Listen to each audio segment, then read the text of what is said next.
이곳은 완벽한 폐허.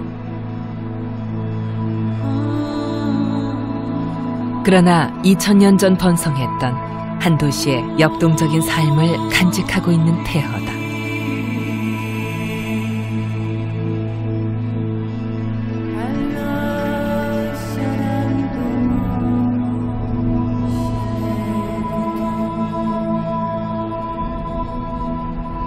수호신처럼 도시를 감싸고 있는 것은 베수비오 산이다. 베수비오는 화산이지만 1세기의 어느 날까지 1000년 동안 폭발한 적이 없었다.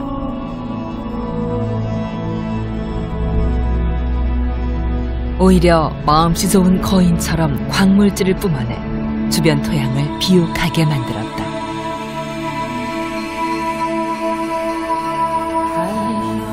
그 기름진 땅에 자리한 바로 이 도시가 로마 제국의 폼페이다.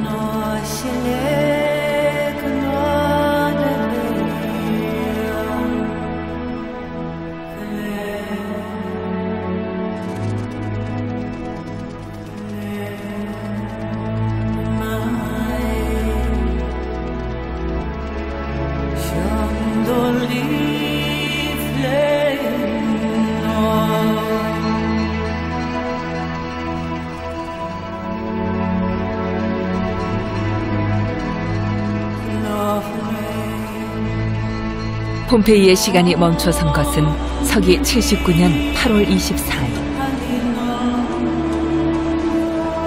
운명의 그날도 폼페이 사람들은 여느 때와 다름없이 하루를 시작했다.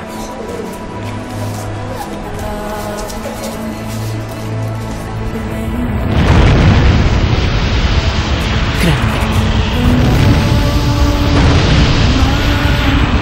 베수비오 산이 폭발했다. 누구도 예상치 못한 화산 폭발이었다.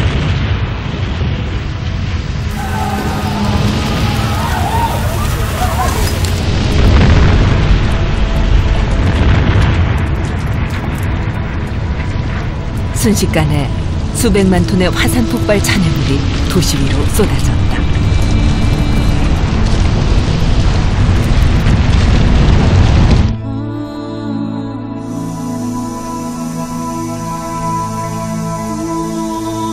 사람도 도시도 그렇게 잿더미에 묻혔다.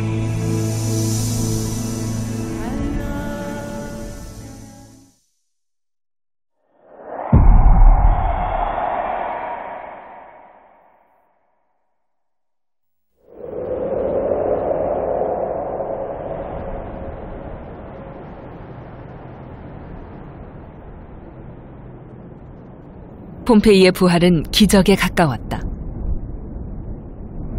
지하 4m.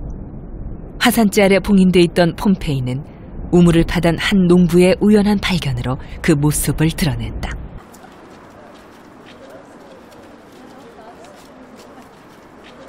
지하에서 지상으로 폼페이의 봉인이 풀리자 옛 로마 제국의 도시 문명이 고스란히 되살아났다.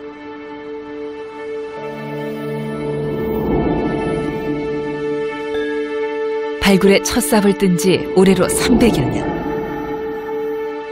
초기 발굴은 대체로 무책임하게 이루어졌다. 발굴자들이 주로 보물을 찾는 사람들이기 때문이었다.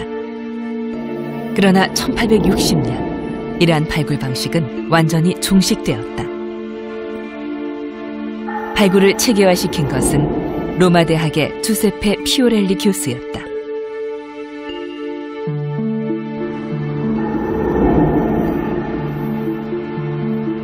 그런데 발굴이 본 궤도에 올랐을 때 폼페이 발굴 최대의 미스터리가 그를 기다리고 있었다. 한 도시가 그대로 화산재에 덮였는데 몇 구의 화석을 제외하고는 사람의 흔적이 보이지 않는 것이었다.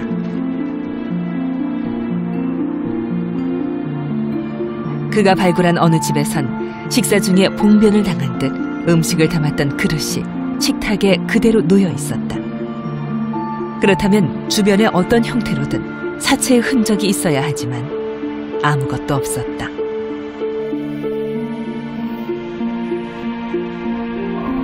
다만 용암과 화산재가 식어서 굳어진 발굴 현장의 흙더미 사이에서 이상한 형태의 빈 공간들이 건물마다 남아 있었다.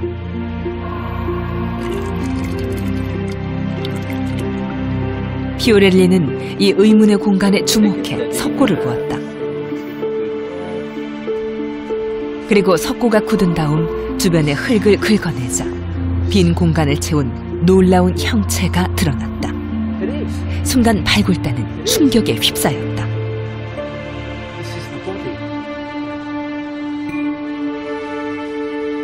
그것은 폼페이 최후의 날 죽어간 사람들의 모습이었다. Sì, la cenere dell'eruzione vulcanica aderisce perfettamente ai corpi delle vittime. Questa cenere col passare del tempo si solidifica e crea una vera e propria forma. Intanto all'interno di questa forma la carne si decompone e quindi rimane una cavità. 폼페이 사람들의 주검은 화산재에 묻힌 채 오랜 세월에 걸쳐 굳어졌다. 굳어진 잿더미 속에서는 시신이 썩으면서 빈 공간이 생겨났다. 그 빈 공간에 석고 반죽을 채워넣자 폼페이 사람들의 최후의 순간이 살아난 것이다.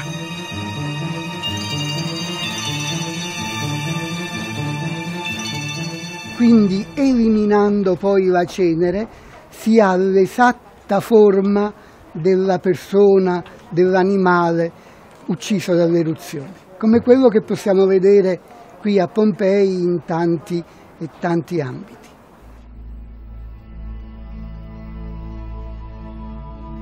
최후의 그날을 증언하는 사체 캐스트의 발굴로 폼페이는 비로소 온전한 본 모습을 드러냈다. 뜨거운 화산재의 열기를 견디지 못해 입과 코를 막은 채 앉은 자리에서 숨진 마부.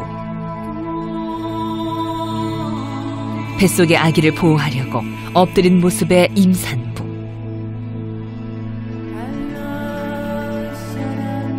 얼마나 고통스러웠는지 몸부림치는 모습 그대로 죽음을 맞은 개. 이 한 쌍의 연인은 서로 손을 맞잡고 재앙으로부터 달아내려 했던 애틋한 모습 그대로다. 비극적인 죽음도 이들 폼페이 연인을 갈라놓지 못했다. 함께한 마지막 그 순간이 영원의 시간으로 남은 것이다. 최후의 그날, 폼페이 연인은 무엇을 했을까?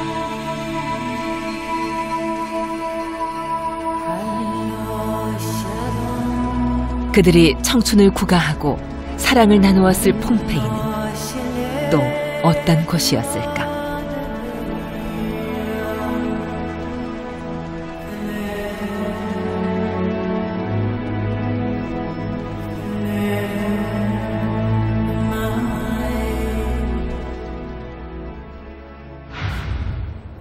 최후의 순간을 함께한 그들 연인이 살았던 폼페이는 나폴리만 연안에 자리한 로마 제국의 지방 도시였다.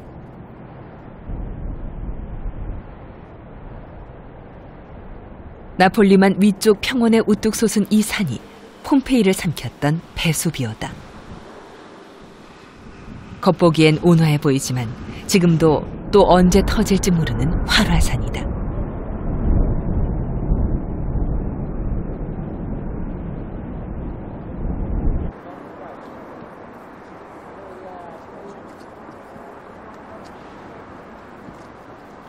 베수비오산 동남쪽 기슭, 굳건한 성벽으로 둘러싸인 이 도시 유적이 폼페이다. 2000년 전 로마 제국으로 들어가는 시간의 통로와도 같은 곳이다.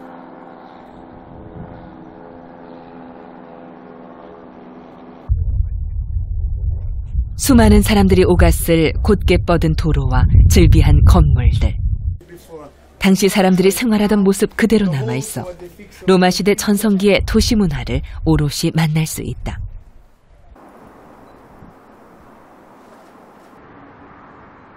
옛 로마 제국의 도시 가운데 폼페이처럼 도시 원형이 잘 보존된 곳은 또 없을 것이다. Pompeii is an amazing window on the Roman world. Of course, we've got lots of archaeological sites and lots of texts that describe the Roman world. But Pompeii has an intimacy of detail that no other archaeological site can offer. And that's because of the way it was destroyed. The paradox is that the violence of a volcanic eruption preserves the site better than any other. 상공에서 보면 폼페이는 일정한 간격으로 구획되어진 격자형 도시다. 전형적인 로마 제국의 도시 구조다.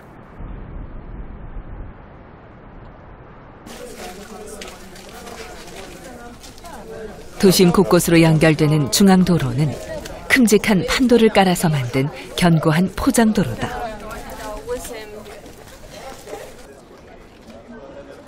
마찻길 양옆으로 보행자용 인도가 따로 있고 횡단보도에 해당하는 곳에는 디딤돌이 놓여 있다.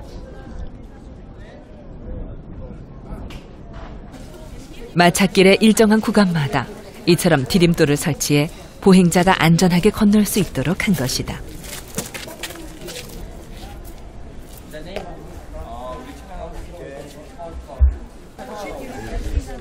디딤돌 주변엔 선명한 바퀴 자국이 남아있다. 달려온 마차가 디딤돌 사이로 통과하기 위해 속력을 줄인 흔적이다.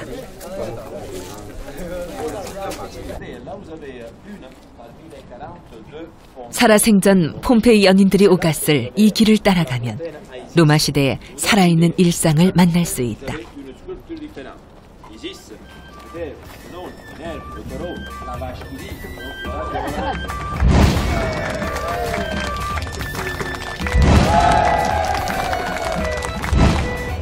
갖가지 물건이 거래되었던 폼페이의 쇼핑 상가지구는 고대 도시의 놀라운 면모를 보여준다.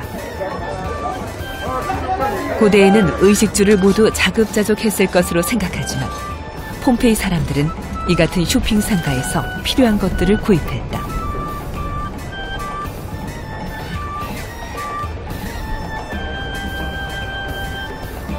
그동안 폼페이에서 발굴된 상점만 400여 개에 달한다.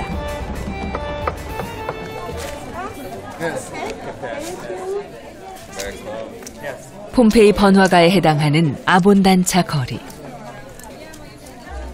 실제로 이 일대에서 상점이 집중적으로 발굴됐다.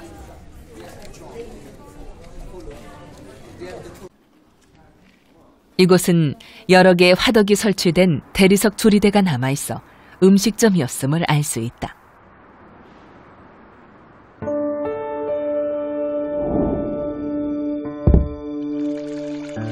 화덕에서 즉석 음식을 조리해서 파는 지금의 패스트푸드점과 같은 곳이었다. 거리를 오가다 배가 출출해지면 폼페이 사람들은 이곳에 들러 금방 조리한 음식을 사 먹었을 것이다.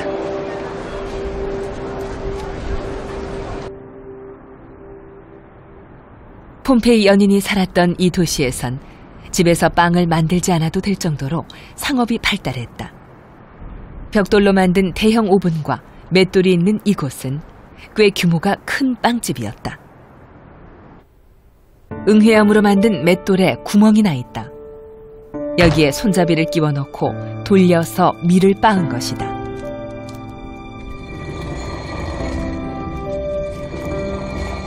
맷돌에는 노예가 직접 손잡이를 잡고 돌리는 것이 있는가 하면 노새나 말을 부려 돌리는 것도 있었다. 빵은 붉은 벽돌로 만든 가마형 오븐에 구웠다. 갓 구워낸 빵은 폼페이 사람들의 주식으로 팔려나갔다. 빵집을 주로 이용하는 사람들은 빵 굽는 오븐이 없는 서민들이었다. 고소한 빵 냄새가 나기 시작하면 폼페이 서민들은 한 끼 식사를 해결하기 위해 빵집 앞에서 차례를 기다렸을 것이다. 어쩌면 최후의 순간 함께한 폼페이 연인은 이 빵집의 일꾼과 손님으로 만났을지도 모른다. 석고 캐스트로 남은 폼페이 연인은 그들이 누구였는지 정확하게 알려주지 않지만 분명 이 도시 어딘가에서 살았고 만났고 사랑했을 것이다.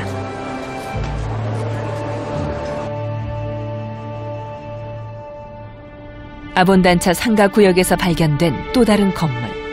이곳은 어떤 곳이었을까?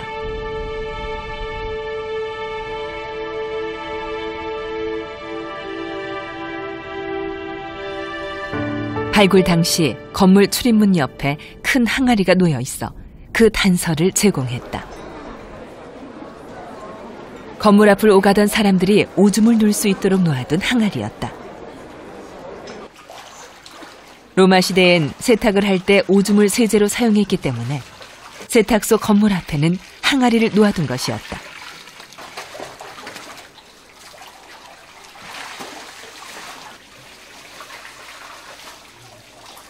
이미 그 시대에 폼페이와 같은 로마 제국의 도시에는 오늘날처럼 바쁜 도시 사람들을 위한 세탁소가 있었던 것이다. 연인과 함께 석고 캐스트로 발견된 폼페이 아가씨는 어쩌면 이 세탁소집 딸이었을지도 모른다. 쇼핑 상가는 젊은 연인들에게 좋은 데이트 장소였을 것이다. 첫 데이트에 나선 빵집 총각은 이곳에서 그녀에게 목걸이를 선물하고 프로포즈를 했을 수도 있다. 젊은 연인들을 유혹하는 새로운 상품과 흥정 소리로 폼페이는 우리가 상상하는 것 이상으로 상업이 발달한 도시였다. 아본단차 거리에 또 다른 흥미로운 상징물이 있다.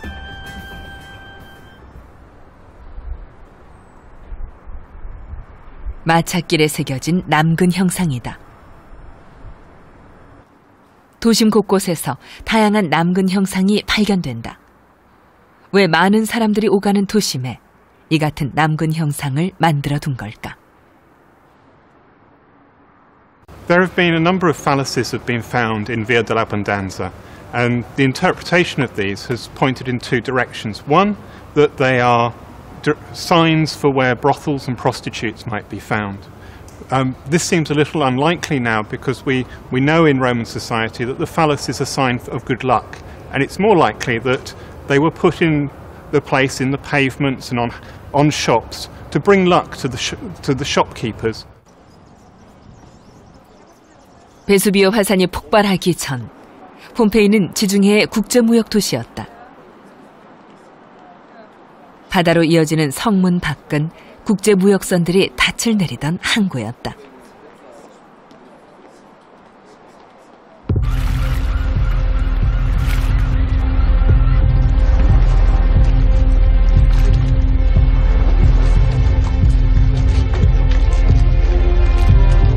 지중해의 해상무역선들은 인도와 중국까지 나아가 동방의 진귀한 사치품을 수입해왔고 폼페이는 동서양을 오가는 국제무역상들이 반드시 거쳐가는 중개 거점 도시로 눈부시게 발전했다.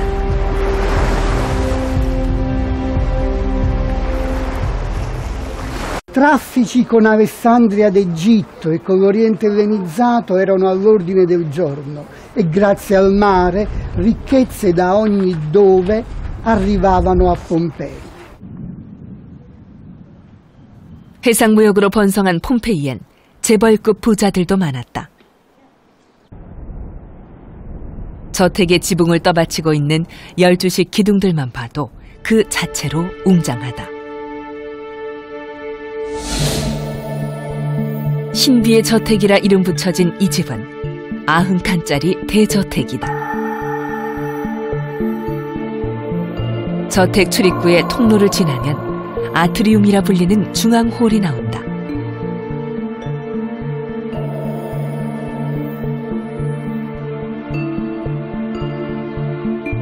아트리움 주변은 60여 개의 방이 둘러싸고 있고 뒤로는 넓은 정원이 펼쳐진다.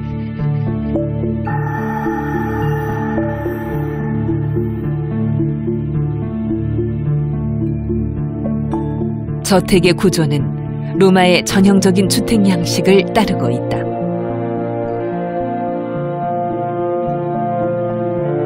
저택 내부 장식도 화려하다. 특히 그 시대 대유행한 것이 프레스코화 장식이었다.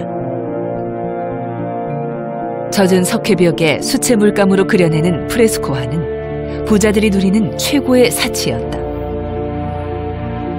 신비의 저택에서 발견된 이 프레스코화는 디오니소스 추종 의식을 묘사한 연작 벽화로 폼페이 레드라 불리는 진홍색 바탕에 실물 크기의 인물을 대담하게 표현해 놓아 화려함의 극치를 보여준다.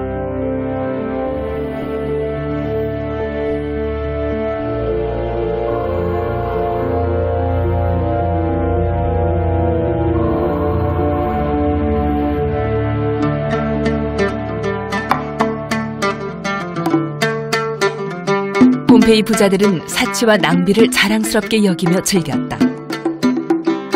저택에선 자주 성대한 만찬이 열렸고 연회장에는 을에 이런 카우치가 마련돼 있었다.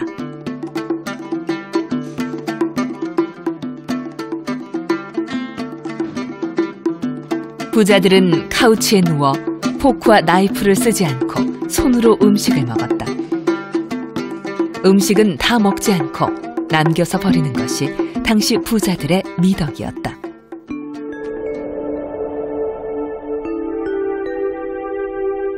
폼페이 한 저택의 식당 바닥에서 발견된 모자이크 화다.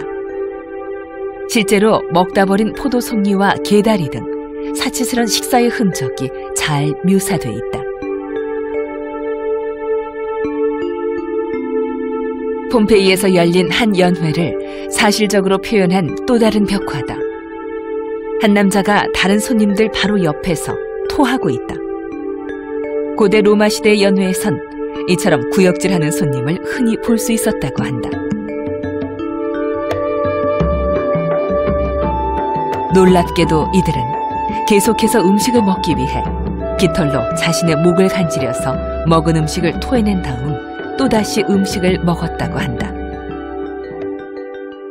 Pompeii has, like other cities in the Roman Empire, has a lot of inequality. The rich have by far the majority of the wealth, and this is seen by they have the large estates outside the city, and also through their position in society. And they are, more often than not, they are the people who decide what should happen in the city.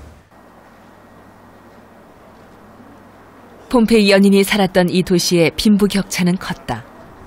그러나 가난 때문에 굶어 죽는 비극은 없었다. 로마 제국의 도시에선 있을 수 없는 일이었다.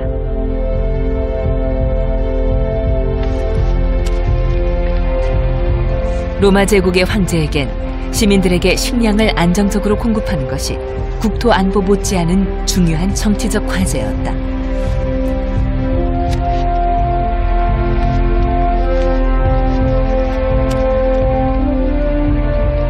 수도 로마에선 황제의 이름으로 빵을 무상으로 나눠주는 식량 배급 정책을 실시했고 폼페이 같은 지방 도시에선 부유한 지도층이 그 역할을 대신했다.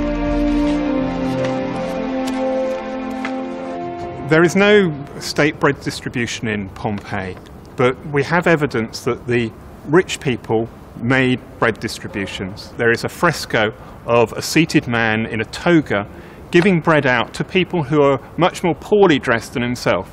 I think that this is actually a bread distribution by somebody who is a magistrate, someone who is a rich person in Pompeii.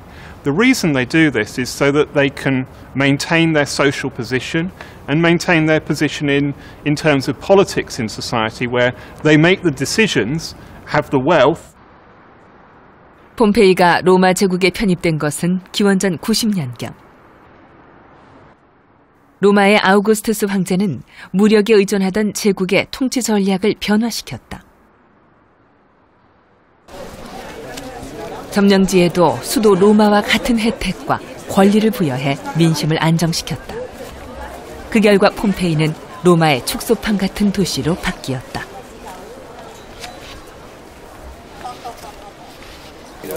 폼페이 길가에 설치된 수도는 당시 로마의 도시 문명 수준을 보여준다.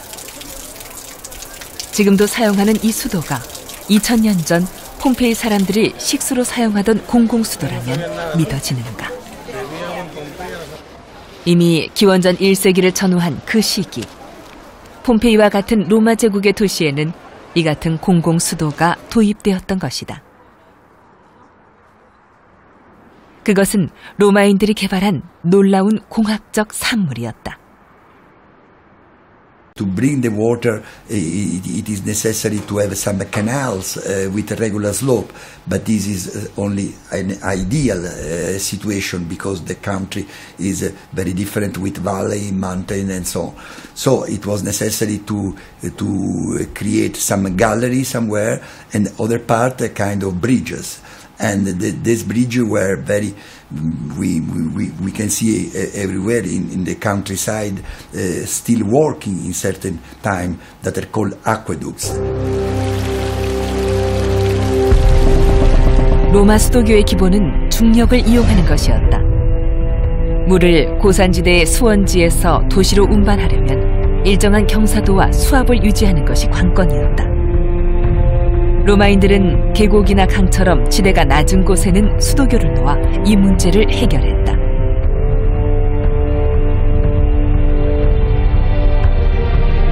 이것이 당시 로마에 물을 공급하던 수도교 유적이다.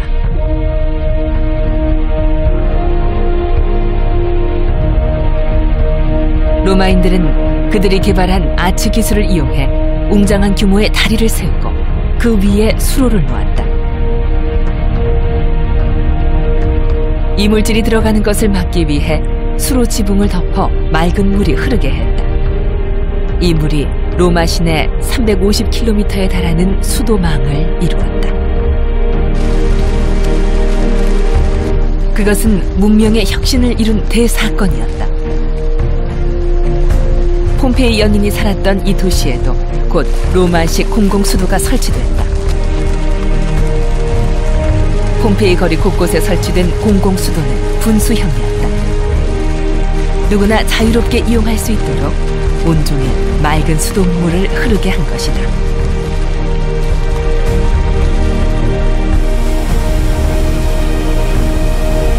시민을 위한 공공인프라를 중시한 로마의 도시정책은 폼페이에 그대로 이식됐다. 맑은 수돗물이 공급되면서 로마적 가치와 삶의 양식을 따르는 데 필요한 요소들도 함께 들어갔다. The Romans had a very strong sense of the state, and their word for the state is res publica, public property. It's what everyone shares. And the public is the people. The populace is the public. And it's all the citizens. And every Roman city assumes that the citizens are important people and you provide facilities for the citizens. The aqueduct is a very good example of something provided for all the citizens. 폼페이 가장 높은 지대에 기발한 시설이 있다. 수도교를 거쳐온 물을 저장하고 통제하던 급수 탱크 시설이다. 여기서 물은 세 갈래로 나뉘어 공급됐다. 각각의 수로는 시민들을 위한 공공수도용과 공중목욕탕용, 그리고 부유층이 돈을 내고 설치한 개인주택으로 가는 수로다. 가뭄이 들어 식수가 부족해지면 가장 먼저 부자들의 개인용 수도를 끊었고 다음은 공중목욕탕. 하지만 시민들이 식수로 사용하는 공공수도는 마지막까지 흐르게 하는 것이 로마의 수돗물 공급 원칙이었다.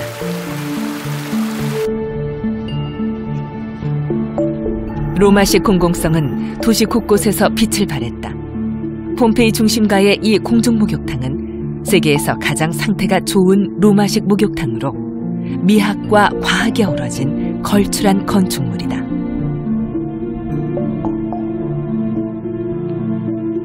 웅장한 규모의 목욕탕 내부는 벽화와 조각들로 화려하게 장식되었다. 벽은 대리석으로 만들었으며 바닥은 아름다운 모자이크로 꾸몄다.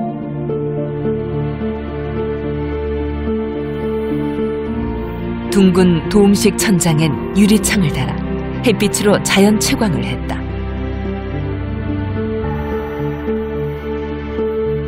천장과 벽면에 있는 겹겹의 결은 수증기 방울이 사람들에게 떨어지지 않도록 만든 건축적 장치다. 물방울이 맺히면 이 결을 따라 벽면으로 흘러내리는 것이다. 로마인들에게 공중목욕탕은 무엇이었을까? 왜 이처럼 화려하게 만든 것일까?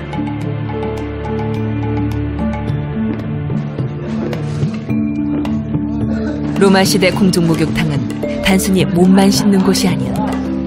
누구나 공짜로 이용할 수 있는 공공문화시설이었다.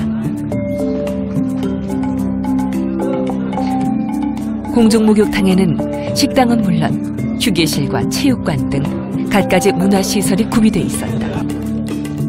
목욕탕 이용에는 신분 차별이 없었기 때문에 하루 일과를 마친 폼페이 사람들은 누구든 이곳에 들러 게임도 하고 안마도 받으며 쌓인 피로를 풀었다.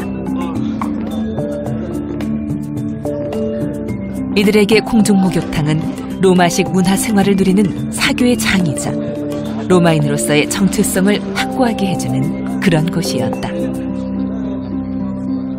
Baths in Pompeii were a place where the community went to get clean, to exercise, and also to develop a sense of being Roman.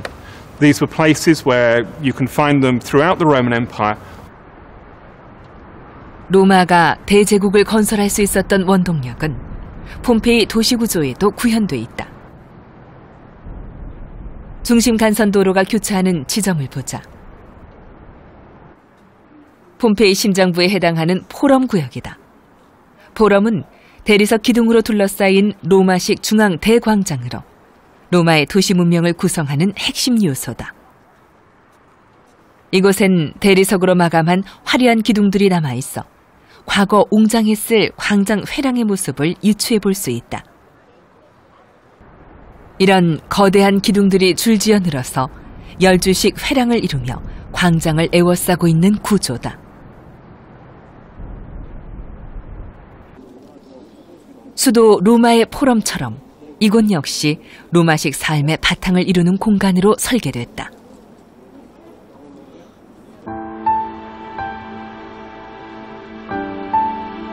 이 층 높이의 열주식 회랑이 중앙의 광장을 감싸듯 에워싸는 직사각형의 닫힌 구조다.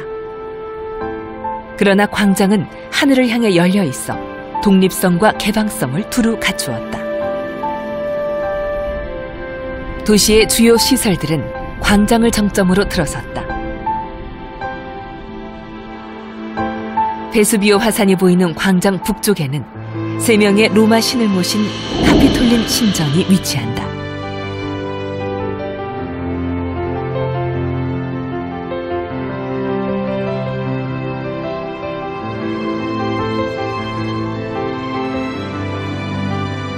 광장 서쪽에는 로마 시대 법정에 해당하는 바실리카 건물이 있다.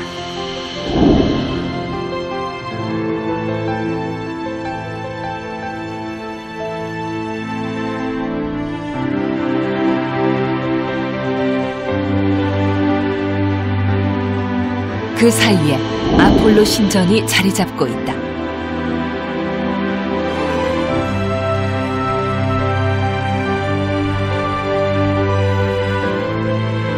그리고 광장 남쪽에는 시평의회 등 행정기관이 자리 잡았다.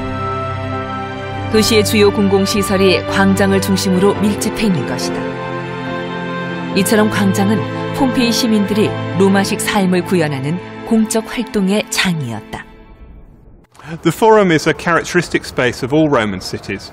In Pompeii, we have evidence that people went to the Forum to go to markets, to go and read notices about what was happening in the city, and to find out what was happening in the public life of the city. It's a place of law courts, for example.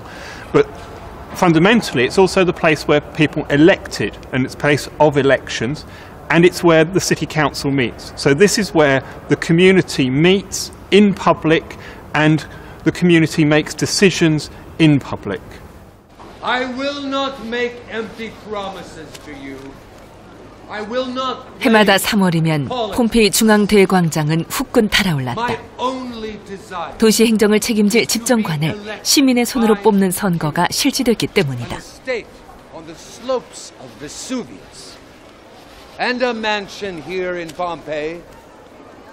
집정관에 출마한 후보자들은 광장에서 정견을 밟히고 한 표를 호소했다.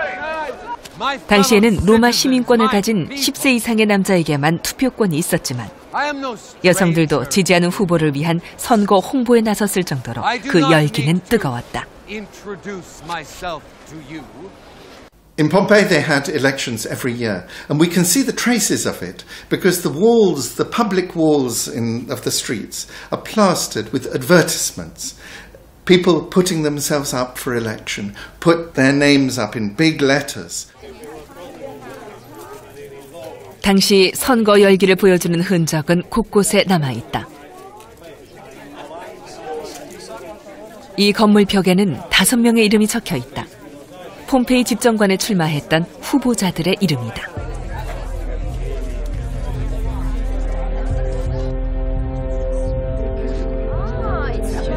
후보자들은 그들의 공약을 적극적으로 홍보했다. 아무리 유력한 집안 출신이라도 시민들의 인정을 받지 못하면 당선은 불가능했다. 당시 로마 사회에서 가장 중요한 지도자의 덕목은 공동체를 위한 헌신이었다. 그것은 선거의 당락을 좌우하는 것이었고 또 로마를 세계의 제국으로 만들어준 힘이었다.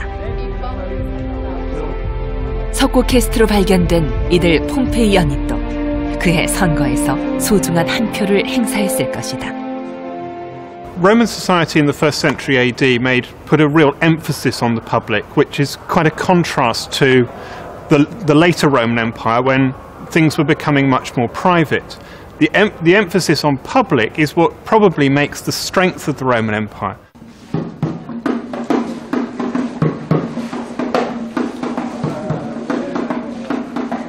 로마 제국의 도시답게 폼페이는 더없이 풍요롭고 아름다웠다.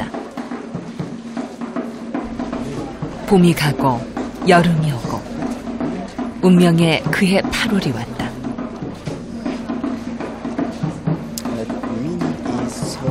폼페이 특산 포도의 수확철인 이 계절은 모든 사람들에게 더 많은 기쁨과 즐거움을 안겨주었다. 갓 빚은 포도주는 연인들의 가슴을 더욱 달뜨게 했을 것이다. 바로 그 밤, 어쩌면 이들 폼페이 연인은 그들 생애에서 가장 달콤한 첫 키스를 했을지도 모를 일이다.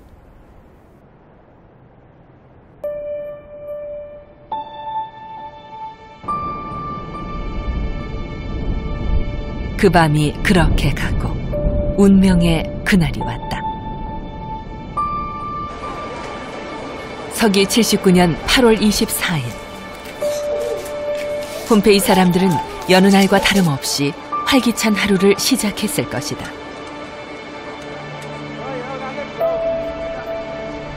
아본단차 거리의 쇼핑 상가는 손님 맞을 준비를 서둘렀고 연인들은 사랑하는 사람과 함께해서 행복했을 것이다. 그런데 오후 1시경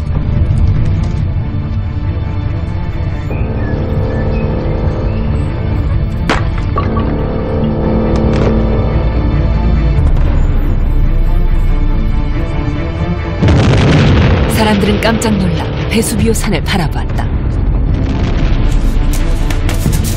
굉음과 함께 베수비오 화산이 폭발한 것이다.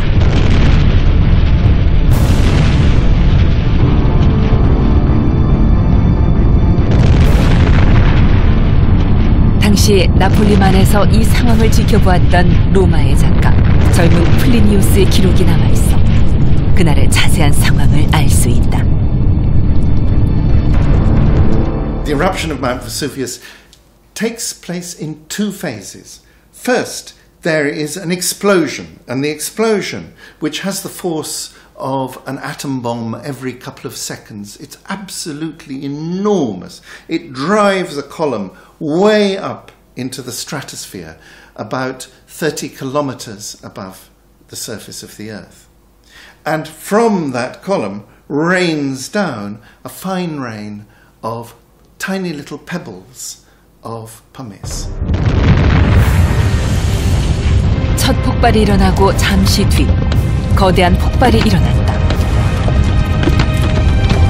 폼페이 사람들은 곧 끝날 것이라고 생각했다. 그러나 그것은 대재앙의 시작에 불과했다. 곧이어 수백만 톤의 화산재와 부식물들이 쏟아져 내렸다.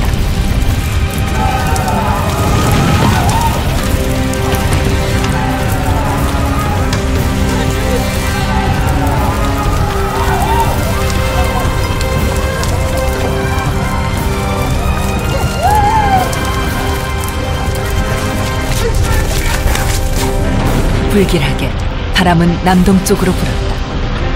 폼페이가 있는 방향이었다. 폼페이 사람들에겐 시간이 없었다.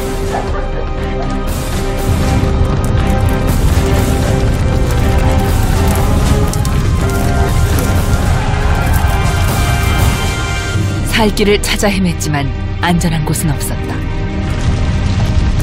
임산부도 예외는 아니었다. 다친 사람을 돌보던 외과 의사도 끝내 숨을 거두었고, 어떤 가족은 방 안에 피신해 있다 질식사로 죽었다. 함께 피신했던 폼페이 연인도 재앙을 피하지 못했다. And in the second phase, that column collapses, creating pyroclastic surges. And it's the pyroclastic surges that ultimately kill people. The bodies in Pompeii are very often found above the blanket of Lapilli. They thought they could escape, and then the pyroclastic surge hit them. 폭풍처럼 도시를 삼킨 것은 화수의 난류였다. 엄청나게 뜨거운 물질로 이루어진 화수의 난류는 산 둔턱을 타고 내려오면서 시속 160km의 속도로 사방으로 흩어졌다. 허리케인 태풍과 같은 속도였다. 비극은 이튿날인 8월 25일 아침에야 끝났다.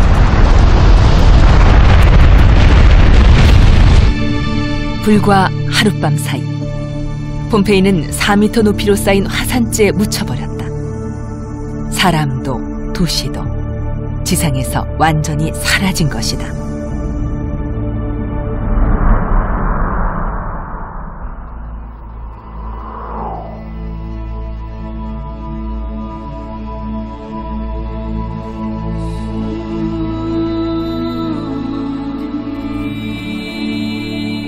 폼페이 사람들은 최후의 순간을 맞았던 모습으로 발견됐다. 발굴을 담당했던 피오렐르 교수가 찾아낸 그 모습은 충격적이었다.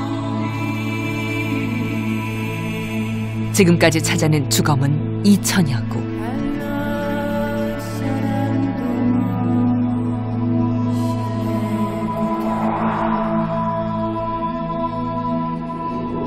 폼페이 주택의 작은 방에서 죽음을 맞이한 이들은 가족이었을 것이다. 어머니는 죽음이 엄습하는 순간에 어린아이를 꼭 껴안고 있었다. 골목길에서 엎드린 모습으로 발견된 이 남자는 의사였을 것이다. 다친 사람을 치료하기 위해 황급히 수술 도구를 챙겨 나오다 변을 당한 것으로 보인다. 그는 수술용 칼과 겸자를 지니고 있었다.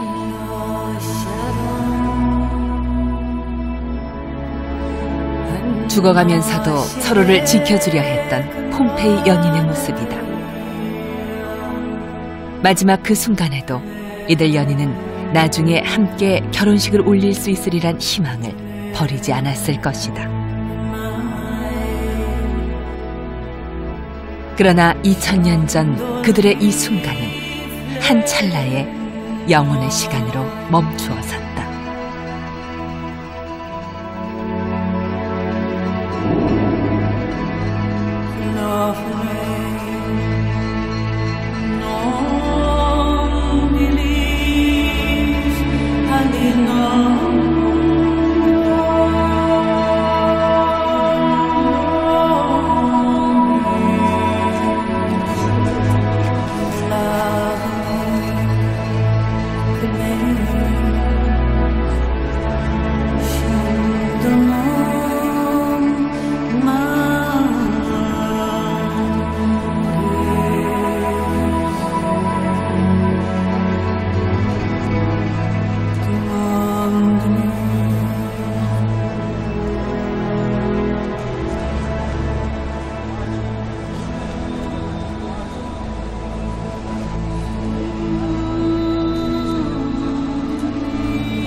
그 영원의 시간 속에 로마 제국의 도시 폼페이에 오늘이 있다.